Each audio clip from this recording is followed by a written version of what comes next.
First time I've done a video podcast in a really long time. Welcome to the Reluctant Agilist. Jim Benson is here. Jim, thank you for taking time out of your pandemic for this interview. It is always a pleasure to interrupt my global disturbance for you. And we have a very specific thing we're going to talk about. There's going to be probably a lot of digressions because we were just getting ready for this and kind of went down a bunch of rabbit holes. But the main thing we want to talk about is the certification. So you're probably familiar with Jim. I'm hoping if you're watching this, you're familiar with Jim already from all the stuff he does with Modus Operandi around personal Kanban, the books, the lean coffee. What else should we throw in here? The general goodwill towards mankind. Okay, goodwill towards mankind. And now, finally, there's a certification program around. I don't want to just say Kanban because I feel like that would be limiting it a little bit. Yeah, it's more systems thinking for knowledge workers. So applying lean and agile to how we work together, how we collaborate, how we build things in every industry, not just in software, but in architecture or construction or healthcare or government or what have you. Okay. So before we go into it too deep, can you, if there's people out there that have like this vague, you say systems thinking, they're like, yeah, it's thinking about systems. Could you explain what it actually is?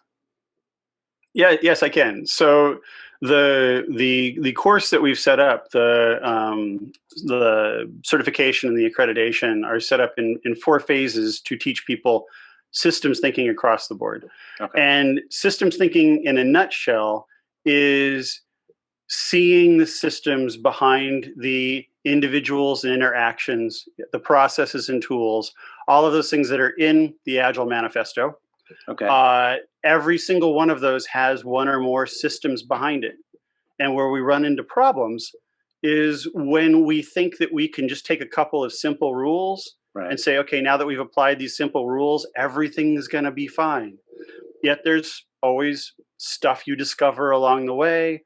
There's always politics and intrigue. There's all these things. And all of those things are systemic. Okay.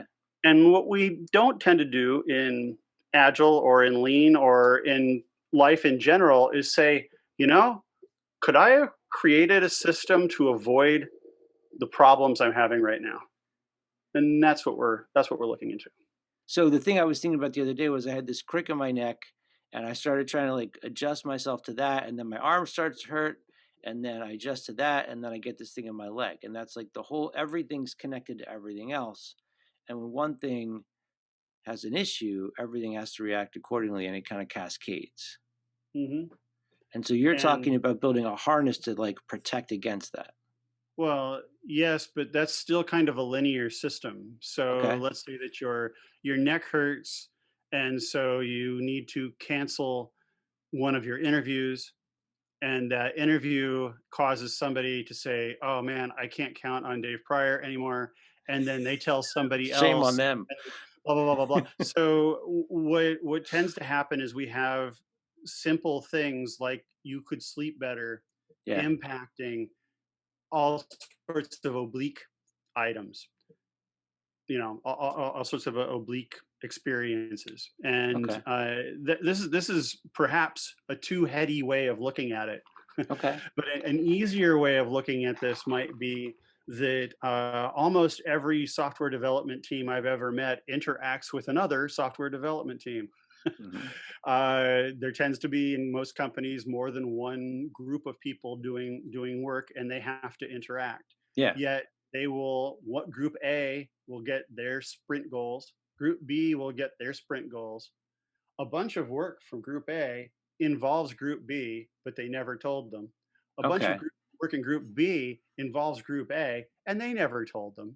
And then in the middle of the sprint, they'll start contacting each other unexpectedly and annoying each other. Right.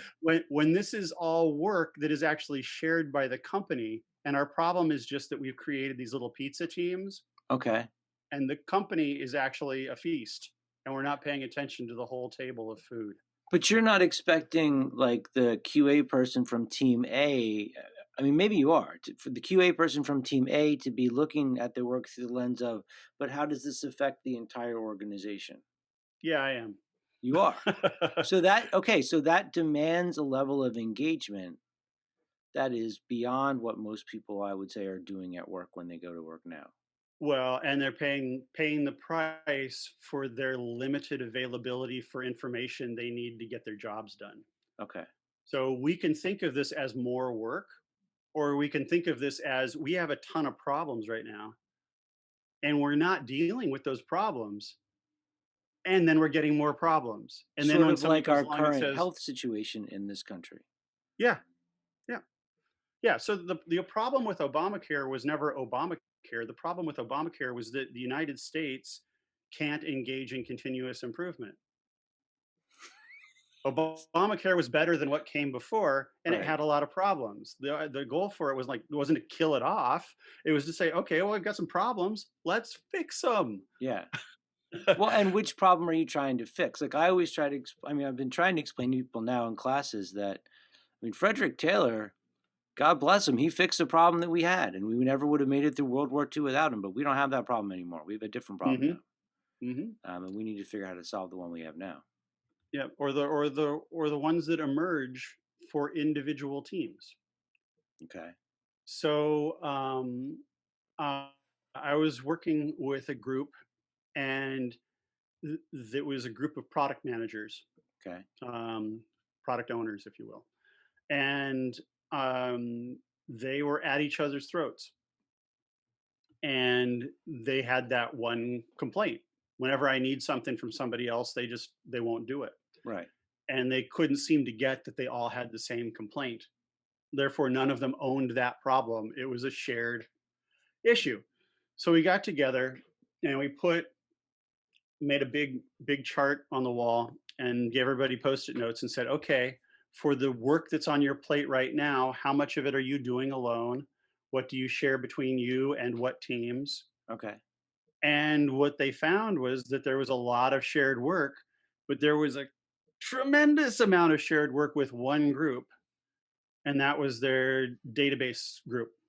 So Okay. everybody was pinging kind of this antiquated database that was, you know, sparking and leaking There's and coming tape apart. peeling off the side of it. And so if you imagine, there was like maybe 100 post-it notes on this graph, but almost all of them were clustered around the intersections with the database group. Okay. So I told them, I said, okay, right now you all want stuff from the database group. And they're like, yeah, they need to get rid of these tickets. I was like, no, you all now work for the database group, So explain that part. I don't that because part the I'm database lost on. group had become the bottleneck. Okay. Okay. And the way that you get through a bottleneck is you exploit it, which means you give it the most attention possible, Okay. process the work that is there, and then examine why that work bottled up there Okay. and find solutions for that bottleneck.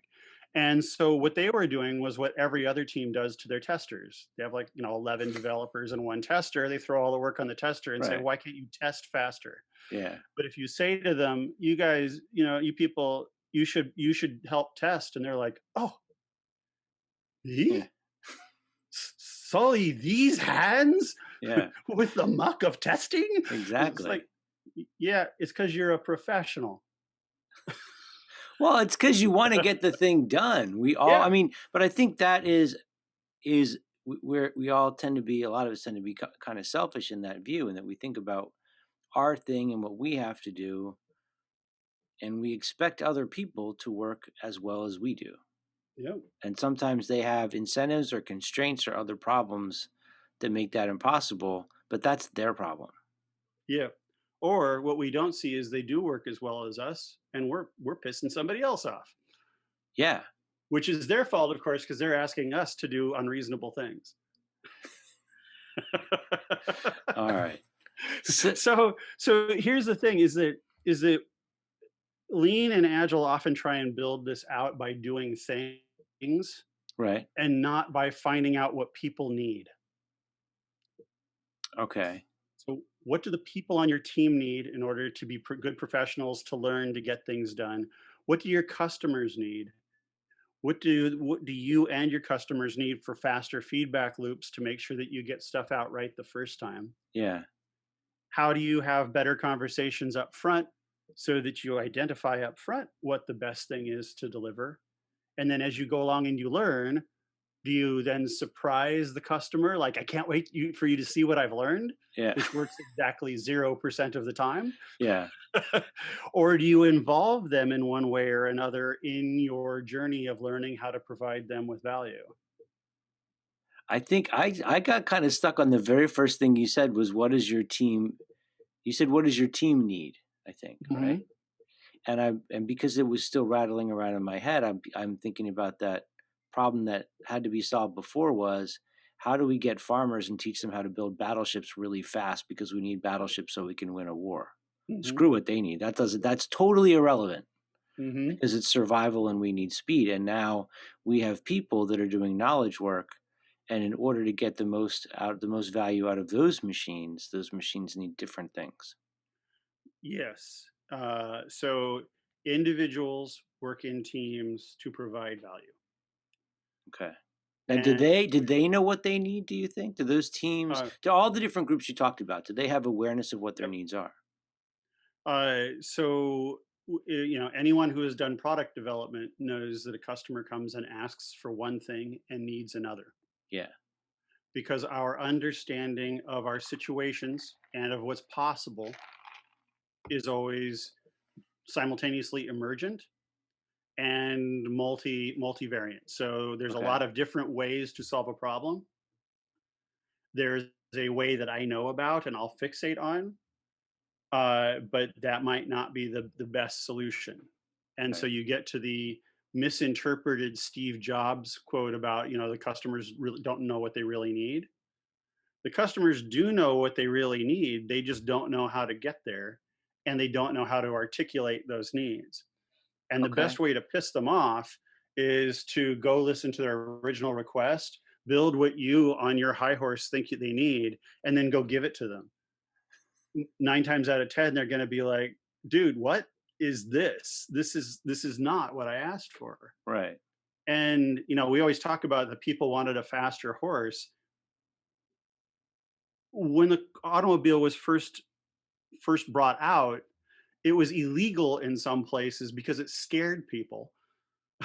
Yeah. Well, There were crazy rules, like if you approached a herd, some horses, you had to pull over and disassemble your car. so so it's not like people saw the Model A and were like, oh, that's the thing. They yeah. were like, I'm out of here. But That's there the but that and I this mean the thing. That's the iPod I thing that's think going to maybe kill is an me. example too. There's a need that's not articulated well because people don't understand what it is, or there's solutions available that they don't know are available. Well, or the real thing is that, um, so we get stuck in kind of a software paradigm and think that it is kind of special. Okay. For the last several years, I've been working in New York, building hospitals and skyscrapers and other large projects with Turner Construction. Good. I'm excited. I've been wanting to ask you to talk about this for like a year and a half. So before you do, he All right. uses Agile to make buildings. Go ahead. Yeah, well, yeah, using Agile and Lean to make buildings. So everywhere I go, I try and get the Lean zealots to be more agile, and the agile zealots to be more lean. And thankfully, in construction, there weren't any. There were just people going, "Help me!" And here's the thing: is that if you're building a $1.6 billion skyscraper in New York, and you think that you're going to get from breaking ground to occupancy without a change order, you're completely insane. Yeah. Yet, when you break ground, all or mostly all of the purchasing has been done for the building, all of the structural steel, the concrete, all the way down to the toilet paper holders. So you've already kind of made your investment, Right. and everyone knows, the owners know, everyone knows that there's going to be changes. Evolutionary design, even in something physical that has had hundreds of years of experience about how to do it, Right. that's still evolutionary. So in software development or in knowledge work, we're like nearly chaotically evolutionary in comparison. Right. So every time we touch something, we're at least mildly surprised. Okay. Yeah. So the our goal is to build a system that can provide us with predictable work and anticipates that level of change. Okay. So the way that we tried to do it in the 90s was dividing things up into 2 week iterations. Right. And that was a godsend because it was so much better than what came before. Yeah. The Just like you were year-long death talking about, march. that was solving a problem from the 80s and the 70s. Mm-hmm. We have different problems now. So now the problem is we have real-time release. We have all of these things that make that 2 week iteration cycle Seem ridiculous. seem well, at least make it seem like a tool that we can use in a specific instance and not in all instances. Okay. Um, so there are some teams that are very well suited for that type of sluggish iteration. There are other teams that need things that are a little bit more dynamic, and Right. we've all seen them. So trying to apply. I had one group in a company I was working with that was in sales, and the agile people showed up and they said, "Okay, well now you have to do all your sales in 2 week iterations," and they're like, "The what?" Why? But yeah, they're not. They're applying the structure without understanding why. Because I'm assuming, like for organizations that can release, multiple times a day, a 2 week sprint seems like a butter churn. hmm Well, and it also seems like the wrong cadence for feedback. Yeah. So, you're on a system now that's giving you feedback every 4 hours, we'll say, and then you've got these weird long planning sessions that don't jibe with that rate of output. But the bigger thing is that every 2 weeks, then you're locking yourself into a certain worldview of what you're building, Right. rather than letting that evolution happen in real time. But the just kind of to pull back to this to what we're Systems. talking about with systems thinking Yeah. is that the individual professionals on the team, in this case it's going to be like the capital T team, so not just the developers, Okay. but the developers and the testers and the PM and the EM and the PX and the PO and all of the other letters that we could attach to people, and the other teams that interact with your team, Right. have a clue as to what is going on in the company and why. They have greater clarity. They can act with confidence. Their Okay. quality goes up. Their the likelihood that they will raise their hands and say, "I started this, I thought it was going to be easy, it ended up being complex, I need to pair on it, swarm on it, something," Yeah. that goes up because you're not worried about the deadline. Okay. You're worried about the completion of the value, and understanding as a professional that you have the ability to constantly be learning and improving, Right. and that it's not extra work, it's just part of what you're doing. That's money. So we were talking about music when we started out, Yeah. and uh, every day Herbie Hancock practices the keyboards. He's Herbie Hancock, Yeah, but he doesn't get to be Herbie Hancock if he doesn't put in the time. right? And there are a lot of software developers that I've met who feel like they already put in the time and they And they're don't need to done. learn anymore, and that learning is extra work. Well, they can play that one song over and over again until people That's get tired of exactly it. right. The song is called uh, oh my technical debt. Or how do I get hired now? That's right. That's right. Um, so those are the things that we're looking at. Is we're looking at the human beings in the system, and how do Okay. we get those professionals to be the best professionals they can be, Right. such that quality and understanding are things that they will not only expect but demand from the system. And if the Okay. system doesn't provide it, they will work to make sure that it does. Okay. So I want to ask you some questions about this now. Yep. So it seems to me like for somebody who's on the team, like the QA person we were talking about, this is a call to action for them to expect and demand more information or awareness or knowledge of the forest, not just the tree that they're worried about right now. Yep. And for management, we're expecting them to expose the forest to everybody who wants to look at it. Correct? Mm-hmm.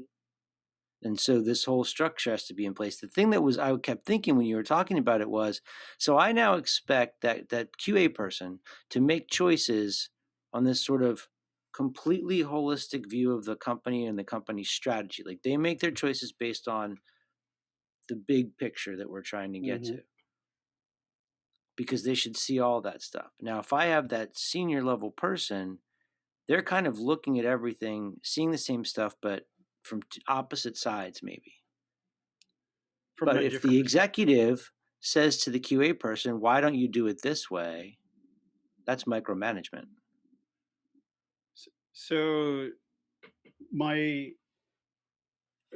So in engineering, so my Right. background is in civil engineering and urban planning. We had two types of um, projects. We had basically a project where we would create the plans and then hand the plans over to the agency, and then they would go off and build it. Right. Then we had other projects that were design build projects, where we as the engineers would partner with a construction company and we would build the project as we designed it. Okay. And so that way that as you went along, you learned, you ended up finishing faster because there was going to be less, discoveries in the field that had to then go back and have a change order and a new project. So introducing that into software went something like this. Um, we had a project, we had a customer that made a specific type of traffic control software. Mm-hmm.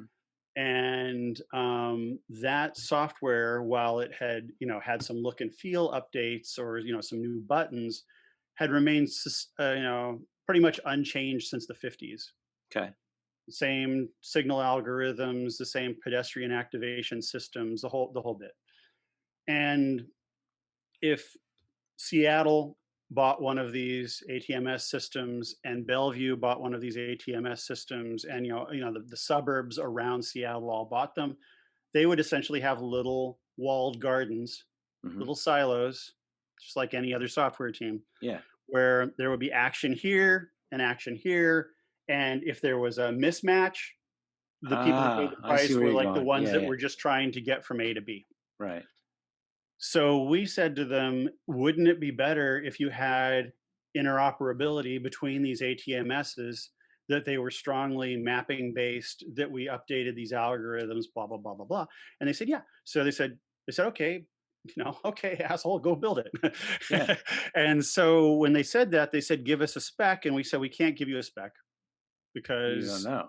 we don't know. None of this stuff has been done before. We're going to be using, so at that point, we were using like alpha versions of ESRI software. We were using alpha versions of Microsoft stuff.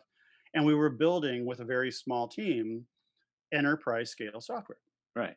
So what we told our customers was, we want you to come to our stand-up meetings every day. Get on Skype, come to our stand-up meetings. You will make every decision with us, and you will see what our journey is to getting from concept to completion. Yeah. They hated the idea because they thought that our developers were going to be bugging them all the time.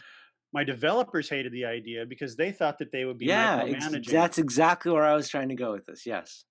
That didn't happen because they're not developers and managers. They're human frickin' beings. And we And don't get up with the intention of screwing up other people's days. exactly, exactly. Now, of course, you run into personalities that do personality things. Yeah. And that happens everywhere, and it doesn't really matter what the structure is that you set up. Griefers will grief, Right. regardless of what game you're playing. But in this case, they had so we were doing 10-minute releases of enterprise scale software in 2006. 10 minutes. To every 10 minutes, we were Okay. doing 10-minute check-ins, So I just and want to let that sit for like a couple seconds for all the people who can't release inside a month. so how did we do that? We did that by making sure that everyone had contact with everyone else through Skype, Okay. that we always worked in small batches, that we had a strong architecture. We actually planned the architecture. And then when we made decisions, we asked questions like, how will this impact the architecture? Okay. So you can let that soak in too. Yeah. So then what happened was all of the people in Southern California and Colorado for our clients, everyone on their desk had a client for the build environment. Hmm. So if Alan or Riley or Liu or somebody would check something in and it would break the build, they get that. Remember the old breaking glass sound? Yeah. And like across the country or around the world, people knew, Alan broke the build. The And shame. after a couple of weeks, it became fun. People were like, "Ha ha, Alan broke the build," and they just gained like this crazy rapport that you will Okay. never get with biweekly demos. Because they're struggling to solve the problems together. They're struggling to solve the problems together. Okay. So Alan, say Alan and Riley are working on some weird visualization problem in the GIS, and they need to ask a couple of the guys back in Colorado. They Yeah. just turned to Skype and did a text chat. Said, "What do you guys think?" And they're like, "Oh, this," and then they were done. So how No much of meeting. this problem is just that people think that everybody else is the asshole? Uh, everyone else. Well, everyone else is the asshole, including you. But I mean, we assume that I'm trying to think about it outside the software. You're talking about construction. There's going to be change. Yeah, there's going to be change, and we could just say, yeah, stuff's going to go wrong, but stuff went wrong because that guy, his team sucks, or his team made Yep. a bad choice. Like we've always got to have a villain. Yeah. So not to get too political, but we've seen where that's gotten us over the last 4 years. It's time for us all to like grow up and start working together again. Okay. Uh, the the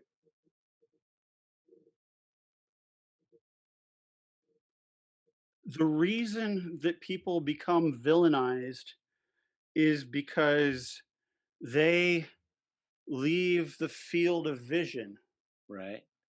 And while they're gone, you don't know You know what what they're they're doing. doing. Yeah.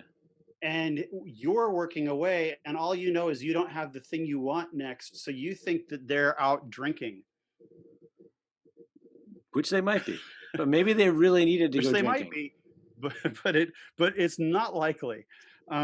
So one of the other experiences that we had, I know that people have probably heard me, people have familiar with me have heard me tell the story before, but we had a group that we were working with, and they were doing some pretty complex work, and it was in 3 different delivery silos where Okay. things flew from silo A to B to C.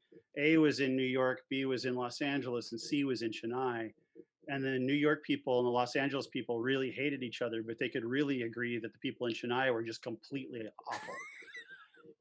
And when we Right. first got them all together in Los Angeles to have a big group meeting, there was about 36 of them. We were in an amphitheater, and one group sat here, and one group sat here, and one group sat back here. Yeah. And then there were They're 2 guys everybody hated that sat in like the fourth corner, and there was like a DMZ between the groups. they're distributed even in one place. Yeah. and we they would not work together. And the reason they wouldn't work together is because the only communication they had with each other was failure states. If group Wow. 2 had a problem with the group of group 1, they would have to call up and say, you guys broke this or it isn't right. And they would get those calls constantly, and Yeah. group 1 was already overburdened. So like those guys are jerks. Right. And then it got even worse because they would be a jerk within a couple of weeks, but the people in Chennai were jerks like 2 months later. So they'd Okay. totally forgotten about that work, and now those people are asking questions. And this was way back in the early days, so there was no lean kit, no any kind of online Kanban.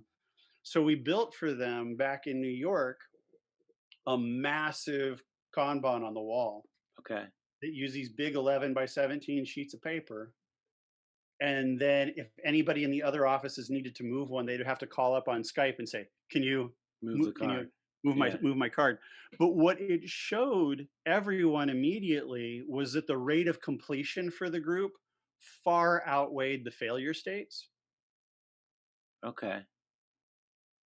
So that real-time feedback to ingest was nearly instantaneous. You just had to look at the video feed of the board. So that's the visual. That's the value of the That's the visualizing the value of the work. visualization. Okay. So when we're talking about these people needing like to do all of this stuff, they really have to do a lot less Okay. because they get the news bite of what they need to know, Right. which is actionable. Right. If there's nuance in there, they can go deep on it. But by and large, it's just that thin slice. That's all they need to see.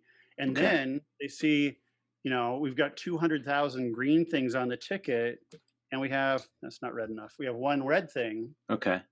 And now that one red thing isn't oh God, it's actually an exception to the rule. Yeah. It's not the And, only thing that you see. and after a couple of weeks, those teams became highly collaborative Okay. because we built a system of visual management. Yeah. We don't have to call it a Kanban. We just built a system to see what was really happening, to show that everybody wasn't an asshole, that my possession of this ticket did not make me an asshole. Right. It's the exception. It's not the norm. Yeah. Yeah. Okay. So I want to try to talk a little bit about the course, but I'm assuming this is the kind of stuff people are going to be going deep on, or the certification program going Yeah. deep on when they're going through that, right? Yeah. So the reason that it took us a dozen years to do any type of certification is because we've been very wary about the sit for 2 days and get a piece of paper world. Right. And we would do 2-day courses, and we get to the end and people could say, am I a certified personal Kanban god now, or am I a lean software Yeah. angel or something?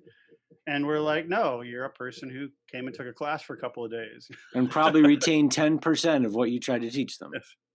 And so but their thing was always two things. One is I would like something to, just like if this was a university, I would like a diploma to show that I actually care about my own professional growth.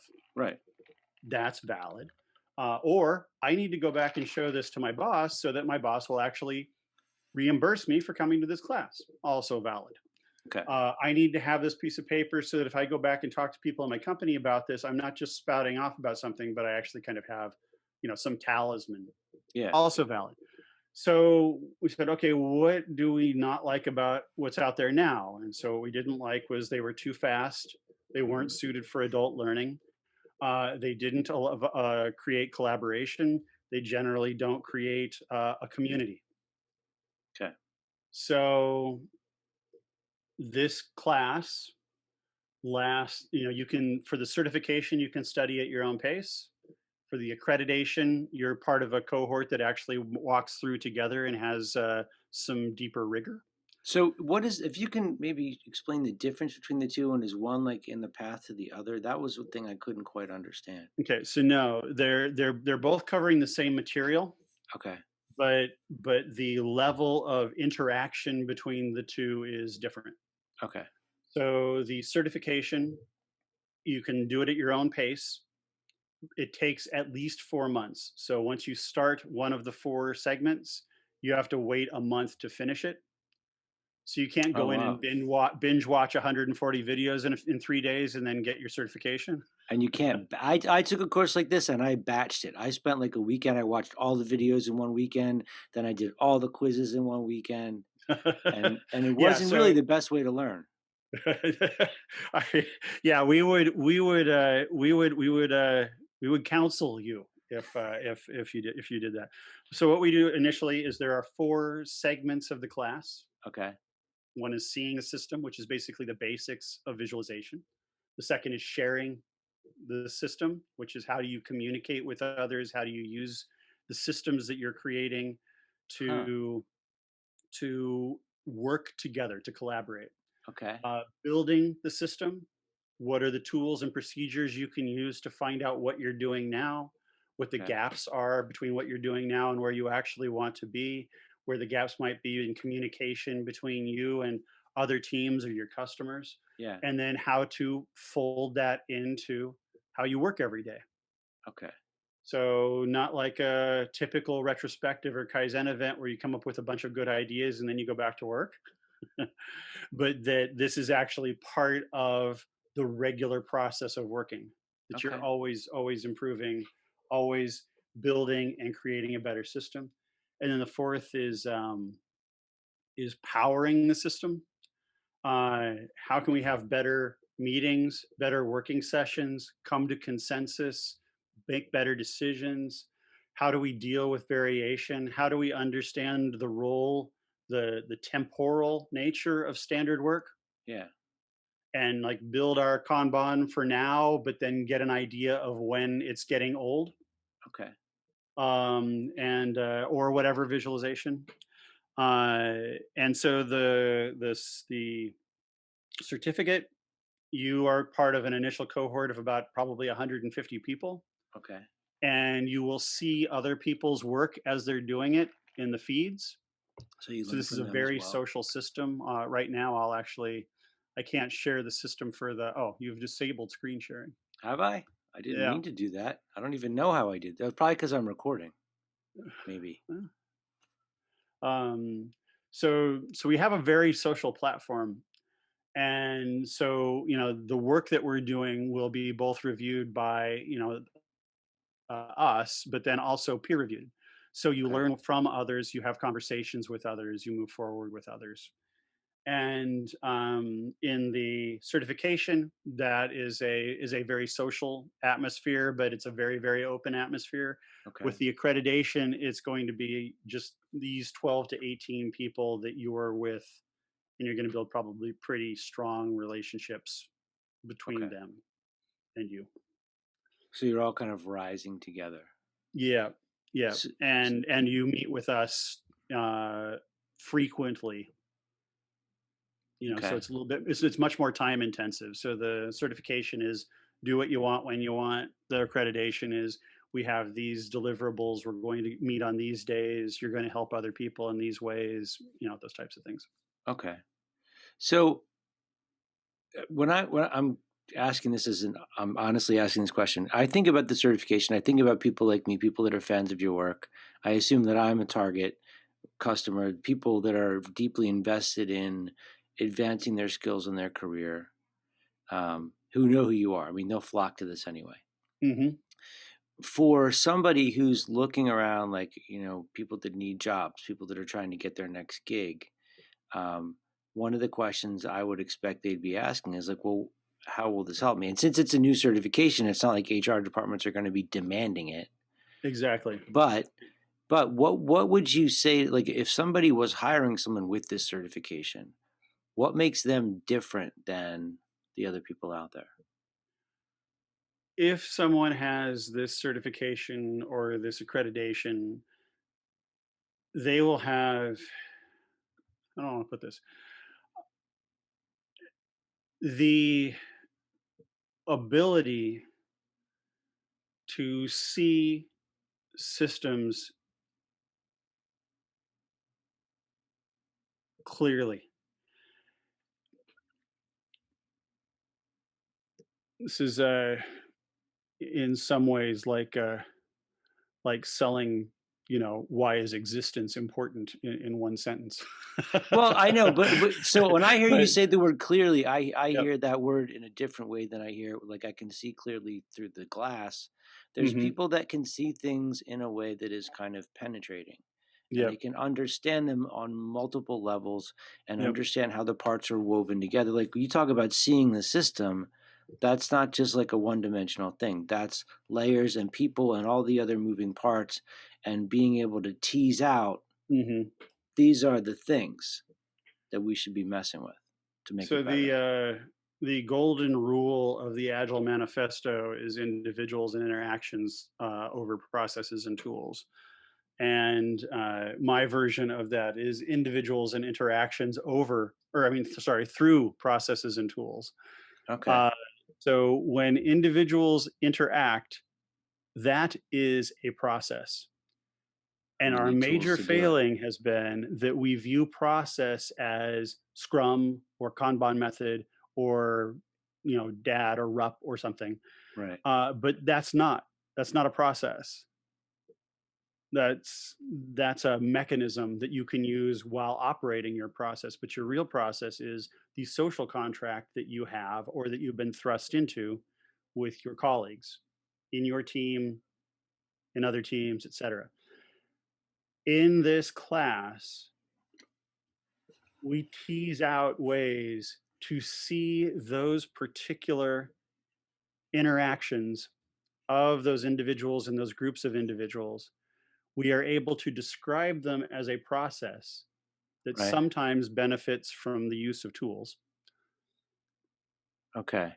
And once you get there, it is a lot easier to do the things that we always wanted to do in Agile, which is provide awesome work fast, have a better understanding of what the customer wants, Yeah. interact better with other teams, grow as individuals, all those good things.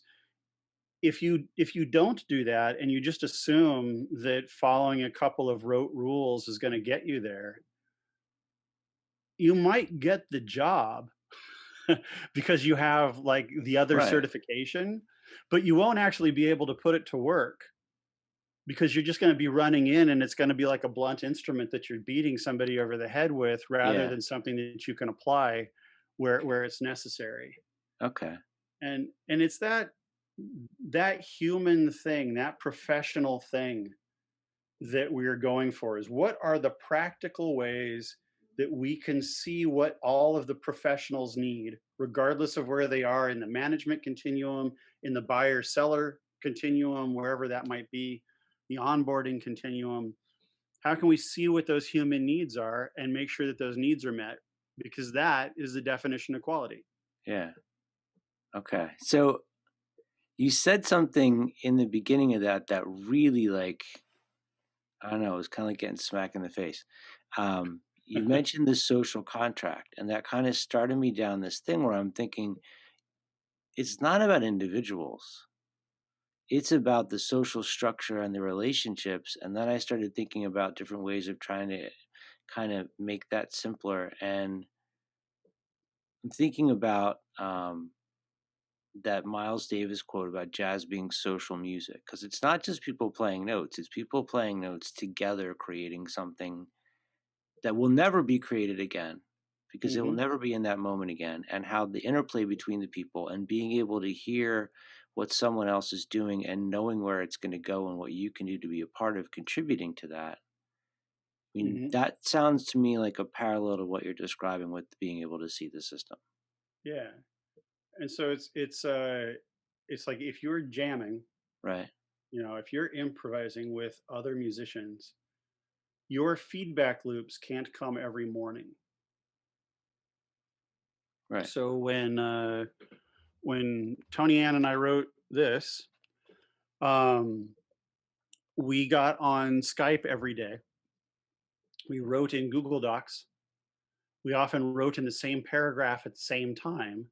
So I would like be editing these words, and she'd be editing the words like in the sentence, like, or I'd be editing the words, and she'd be like editing right what I edited right behind me, like Yeah. she's like chasing me down a hallway.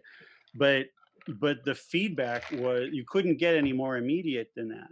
Right. And while that sounds like something that would work great with 2 people, and maybe it doesn't scale, we did that with 12 people at the World Bank writing a report for the World Bank, and we did that with 23 people in Vietnam writing the Human Development Report in Vietnam. Okay. So pairing, mobbing, um, those two things alone are like they're the reason why Agile exists.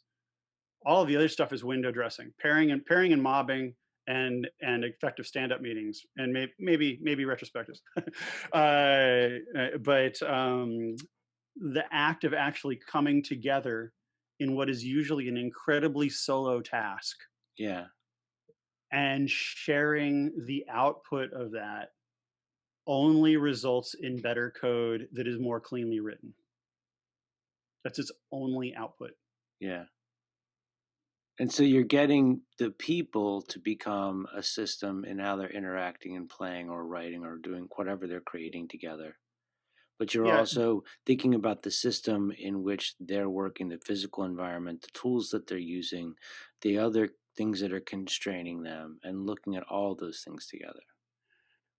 so from the management side, I can say it like this: if you are expecting the people that work for you to perform, and you haven't taken the time to create a system that not only allows but but makes it easy for them to perform, Right.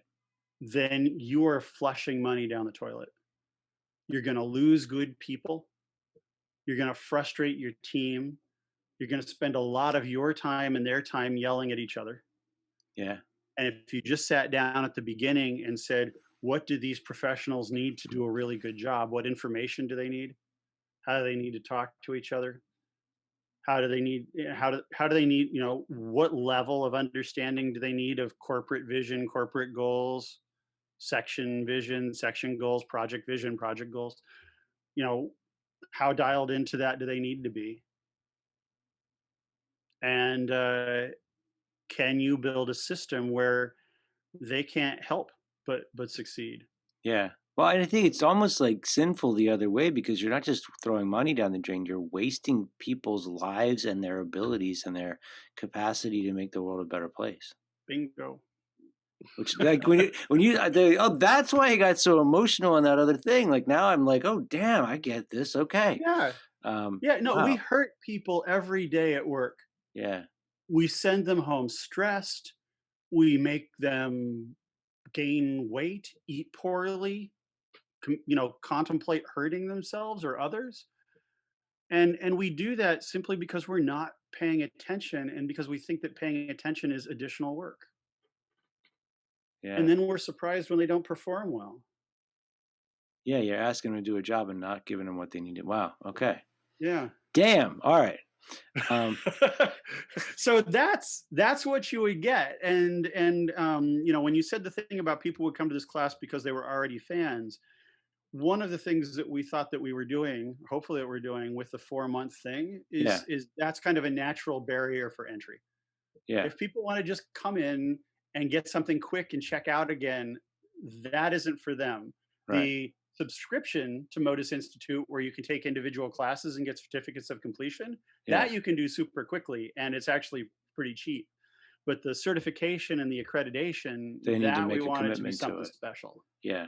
Yeah. I think that's good too, because I mean, having just taken a thing similar to that, it required a level of engagement. I was like, oh God, if I'd have known that going in, I would have taken the 2-day one. But if Hmm. I'm going to sign up for something knowing it's going to take 4 months, I'm going to make sure it's something that I am fully able to commit myself to. Right. And Um, and again, the certification could take a year if you want it to. It okay. just has to take a minimum of 4 months. Okay. This Yeah, is they're just cool. so the way that adults learn is you get some information, you go, "Oh, that's interesting," and then you kind of forget it. Right. And then later on something happens and you're like, "Oh crap, that." And so what we're trying to do is provide enough time for that cycle to happen for most of the students. Yeah. Okay. Is is give a little bit of a gap for you to soak in what you've learned and see how other people have operationalized it, and then Okay. figure out how it might work for you. Cool. All right. So I'm going to, since it's video, I will have been running the little tags on the bottom of the screen to show people where they can go to get more Awesome. about this. So, I so want right to, now for the big launch, it's both of those are $750 off. So it's a pretty good good chunk of deal. change. So if Yeah. you go to the site, you will find the coupon code there for it. All right. And I'll make sure I have that on the screen as well. Now, I want to ask you a question that's pandemic focused and Okay. personal Kanban focused. I've noticed that there's been like weird little shifts in how I work and how I manage my stuff. And it's taught me some interesting things that I need to fix. Hmm. Um, but I'm wondering for you, I mean, you're like the Gandalf of personal Kanban.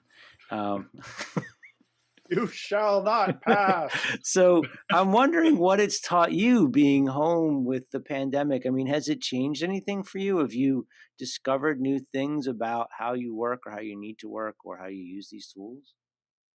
Well, so the quick and easy answer is, since starting to do all of this over 12 years ago, I guess now 14 years ago, um, I've never stopped discovering new stuff. Okay. The radical alteration of my lifestyle as of February 24th, 2020, which is when I last stepped off of a plane as Okay. someone who would be usually on 8 to 10 flights a month, has been extreme. Being able to grill, to cook, to make music has been a godsend. I desperately miss other people, making food for them, eating food with them. Yeah, you're Just big. So if you're not familiar, Jim's really into food. it's the thing. I've had beautiful meals on every continent that's not, except for the one that's mostly penguins, and with wonderful people and just constant surprises. And that level of surprise has always been equal to the level of surprise that I find when I work with people in their offices and they do wonderful things there. Okay. So for us, some of the biggest shifts have been, um, how do we convey to the people that we're working with, like Right. clients and students and so forth, how do we convey levity, seriousness, personality, and things like that when we've suddenly become two-dimensional? I think it's supposed to be the books that you put behind you in your Zoom window. That's right. That's right. So most of the books I have back there are Pogo books. Oh, the So only one I can see is that's the March graphic novel, right? oh yeah, yeah it is. Yeah. Yeah, that's the next on the to read shelf. Um, but yeah, so currently on the to read shelf is the most recent version of Pogo. So I think that's Pogo Volume 6. But we've launched, obviously these certifications have been a pretty significant endeavor. Yeah. We have a piece of software that we're creating that's called Endeavor. People can find it at endeavorhub.com, which is all about how to make collaborative decisions. Huh. We're in the process of just finishing up a book on collaborative management. Okay. And so there have been some big things floating along that have coincided with actually two very large consulting engagements that we've had. Okay. So on the wall over here, which unfortunately there's a monitor and stage lighting that blocks it from being seen, but I have,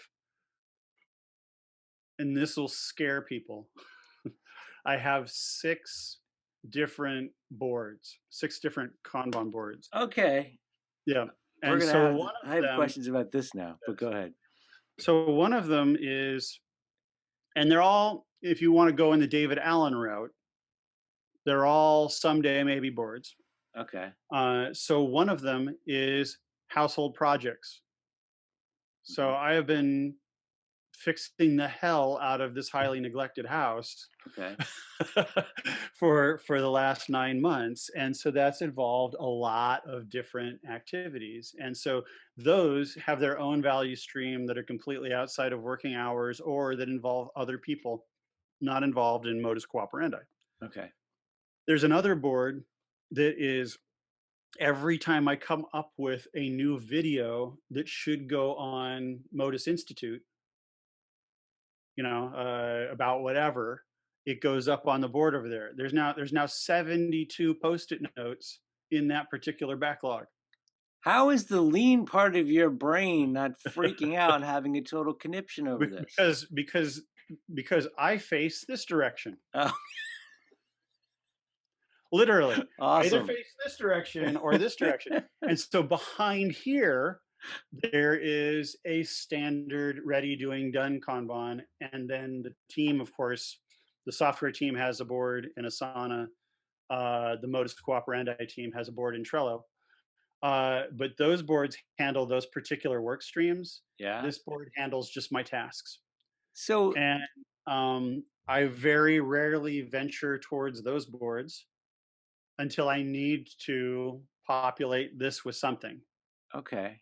So this seems really bizarre to me from like there's a guy named Scott Bellwire who we had a conversation about his 6 boards one time.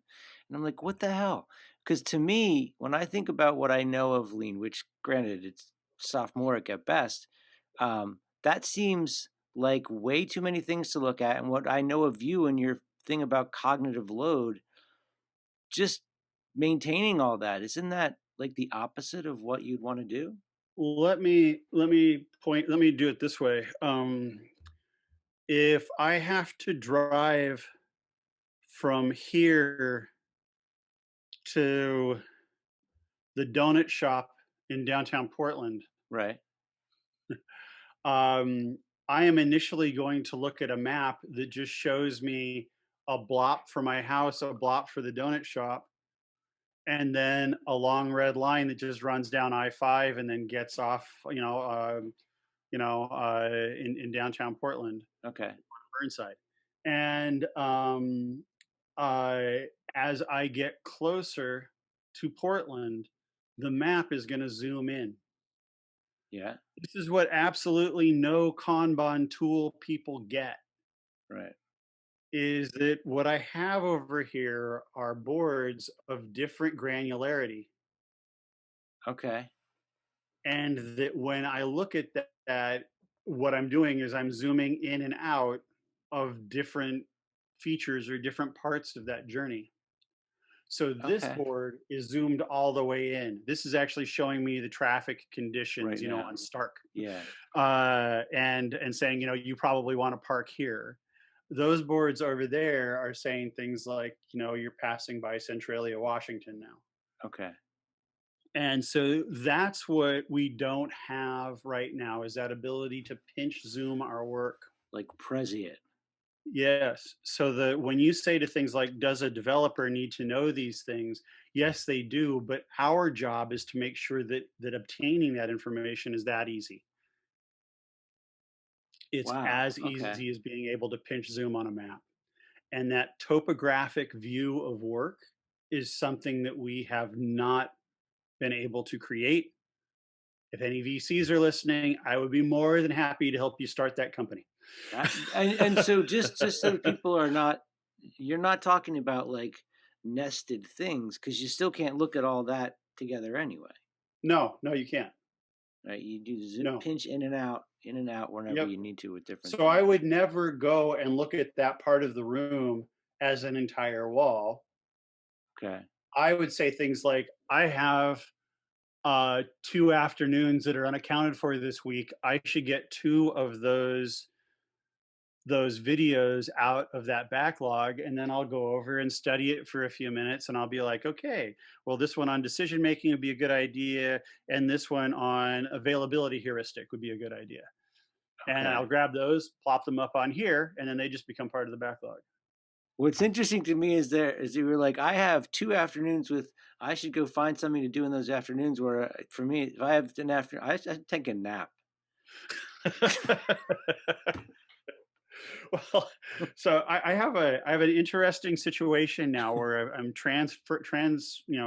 moving from being all consulting and traveling around to actually kind of being a product and service provider.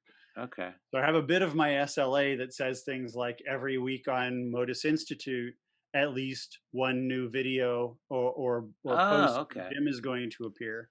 Okay. And so that becomes that backlog. But if I moved that over here, It would then crowd that out would the be other the noise stuff. that you're worried about. Wow. Okay. So that to me is a really interesting thing. So the system that you're working with is this room that you're in, and there's different aspects of the room where you visualize the work, and Yep. it's okay. So just in my head, I'm thinking of like my to-do apps that I like. I use Trello where I have my desktop, and you've now made a three-dimensional Yeah. model of that. Yep. That's really And cool. and one of the big things about that is that, that volume of potential videos Yeah. is going to drive some sort of behavior in me. And it could be flight. It could be like, Jesus Christ, Yeah. and I run away. Or the grinding guilt But of, oh my God, there's so many things up there. I got to get something yeah, done. that's right. There's so much wisdom in my head. Well, then it's a push system instead of a pull system, isn't it? I mean, Well, it so doesn't what it matter, is but now is that no, all of those, no, it's a very, very slow pull system. okay. So all of those things came from like questions that people asked during classes or during presentations or during consulting gigs, Okay. or in some way or another, those tickets have been requested by the by I don't know, the cloud, if you will. Okay. And so now I can go over and I can also do things like this where one ticket will go up there and it will be to do a certain thing, and I'll go back and look at it and like, I don't want to do that. And then two or three more will appear, and all of a sudden those will become the scope of work for a video. Okay. This alone was important but not interesting. Yeah. This was important but not interesting. This was important, not interesting. Put Together, it these together. make a Okay. narrative. Cool. Yeah. This was awesome. I appreciate you taking time out for this. And I just want to give a shout out to the folks that are watching this that you should go find Jim's music on SoundCloud because it's kind Oh of no, yes. very I'm not cool. entirely sure that's an appropriate thing for you to do. Well, to me, it's interesting. I mean, that you're doing that you're having the time to do that, and that I think there's a lot of people home. I got sent an article yesterday that said Fender guitars. It said like their best year ever since the Yep. pandemic because everybody's Yep. home playing music. And I think for those of us who do knowledge work, being able to create something that is not work, that is Yep. just pure whatever is left in us, is a very kind of energizing and empowering thing. So I think it's awesome. Yep. No, it And is. you're brave enough to share it, which is good on you. Yeah. The rest of us mean, hide in our like I said closets. before, I mean, it's always up.